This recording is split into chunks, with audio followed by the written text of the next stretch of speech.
Okay, so let's do our herbal kitchen remedy technique for sage, and we're going to do a sage steam. So sage is anticatarrhal, it's decongestant, it's antispasmodic, and it's disinfecting. So this empowering herbal kitchen remedy preparation I would like to do with you is an herbal steam. And sage herbal steams, okay, they help with a runny nose, hay fever, sinusitis, anything where you're dealing with that significant snot factor. So this amazing aromatic herb has a special affinity with the upper respiratory tract. Yep, especially in situations where there's congestion, drippiness, a general feeling of like, you know what I'm talking about, where your head feels like grog and slog. It helps you to dry up excessive secretions. And it soothes the inflammation of sinusitis. And so the steam inhalation, it's made with sage, and it helps to break up congestion, it loosens constriction, and it decreases your overall inflammatory reaction. And it's really good for preventing or treating any respiratory kind of something that could turn into a respiratory infection, whether it be upper or lower.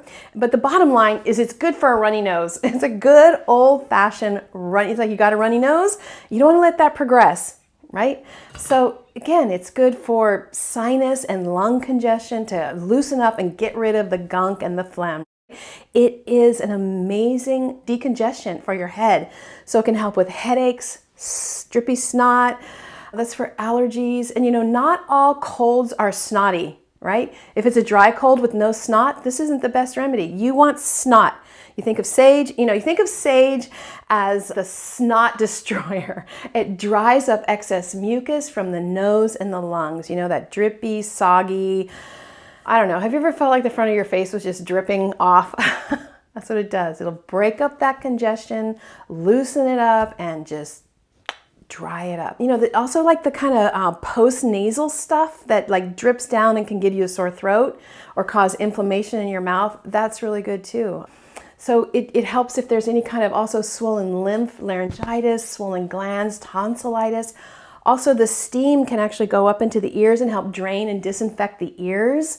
It has a really astringent, it astringentizes the swollen tissue so that the tissue can function again, right? So tissue that's inflamed, full of snot, it's like the nutrition can't get in and waste can't get out. And bacteria, they love that kind of environment. They're like, I think I'll put up a roof on this house that I'm building right here in this tissue. Sage is amazing. It has that antispasmodic action. It also reduces tension. So it helps relax the bronchial muscles, prevents infection. It's good. It's good. It opens things up so it can get out, right? So that you can get stuff out, so the body's immune system can get back in there and do its job. So yeah, this steam is good. Let's see, what else? Sage can stop a non-productive cough or create a healthy cough so it can get the gunk up. And again, it is just an amazing remedy for helping remove mucus congestion in the airways and for checking or preventing infection in the entire respiratory tract. So I'm going to say it over and over. Watch for the pre-sickness symptoms that get you to that place. And then use this technique at the onset. Once you're super sick, it's like, it'll kind of help you, but you turn to the steam at the very onset and you will have better results. And again, what does it mean to even stop one cold from progressing? So maybe you're strong. Maybe you're strong enough and you don't have to really worry about getting a cold, but you never know. Humans are contagious. You never know where a cold will end up. It's like maybe you do fine, but over the course of you being contagious, maybe your neighbor stops by and she picks it up and she goes over to her daughter's house that just had a baby. Or certain populations are more susceptible at different times. Moms, new babies, or maybe your neighbor goes over and picks up her 92-year-old mother who really does not need to have a cold going to her chest. So one cold going to the lungs when you are at a super susceptible time in your life, well, you never know where the cold will end up. So this is why I feel so passionate about this and why I feel like it's so important. So the effectiveness of this remedy is in timing. So So the first even possible something, steam. Move it out so that it doesn't spread around and end up who knows where, right? And also steaming is very opening, very relaxing. You don't want to steam and then go out. If you're needing to steam, it means you're needing to rest. And remember, the herbs don't take the place of stopping and slowing down and giving your body the chance to heal. So once you've steamed, you've opened yourself up, you've activated your body. Don't divide your body's energy. Free up your energy so you can heal. Rest. One of my first teachers, Dr. Ladd, he said that when we don't feel well, you want to fast. And not fast, he wasn't talking about fasting from food. He's talking about fasting from everything. He says you want to fast, you want to free up the senses. You want to fast from life. Like everything we do, every conversation, every image, every screen image, it all takes energy to digest and process. Not just our food takes energy to digest. Every experience that we have. That's why a lot of people, they go, I'm sick, I got 5 movies. If you really want to free up your energy to focus on healing, fast your senses. Dr. Ladd said, he said, you want to fast from the senses. You want to just rest and not give your body anything, any images, any conversations, if you can. It's not always possible, but if you can, even for a short period of time, you just let go. And it's like you just let go of the images, let go of the phone, let go of the emails, and fast from the senses.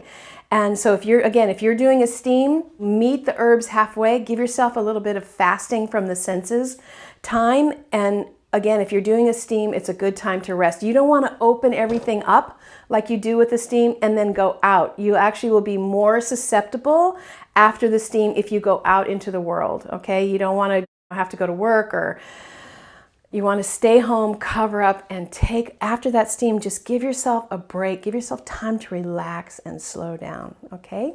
So, happy steaming. Let me show you how we're going to do this steam. All right, so we've got this delicious fresh sage, and what I'm going to do is I'm going to make a quart of sage infusion. So a quart is 4 cups, and I'm going to use the fresh sage. So let's see here. I'm going to put in 4 cups of water. I'm going to put in a quart of water. So I'll use I like using mason jars as a measuring device. So we're going to put in a quart of water. Okay, there we go. And then for a quart of water, if we're using fresh herbs, I'm going to use 8 tablespoons. So I'm going to kind of cut away the stems, right? So you can see I'm going to just kind of pull all that and cut away the stems. Or you can just kind of go like this and strip it off. And we're going to cut the stems off, right? See? And I'm just going to keep doing that with all this. This smells so good. I love the smell of sage. All right, then we're going to chop this up.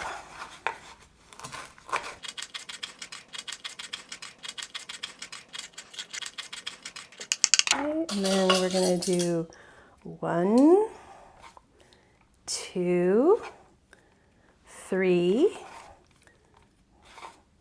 4, 5, and we need a little bit more for sage.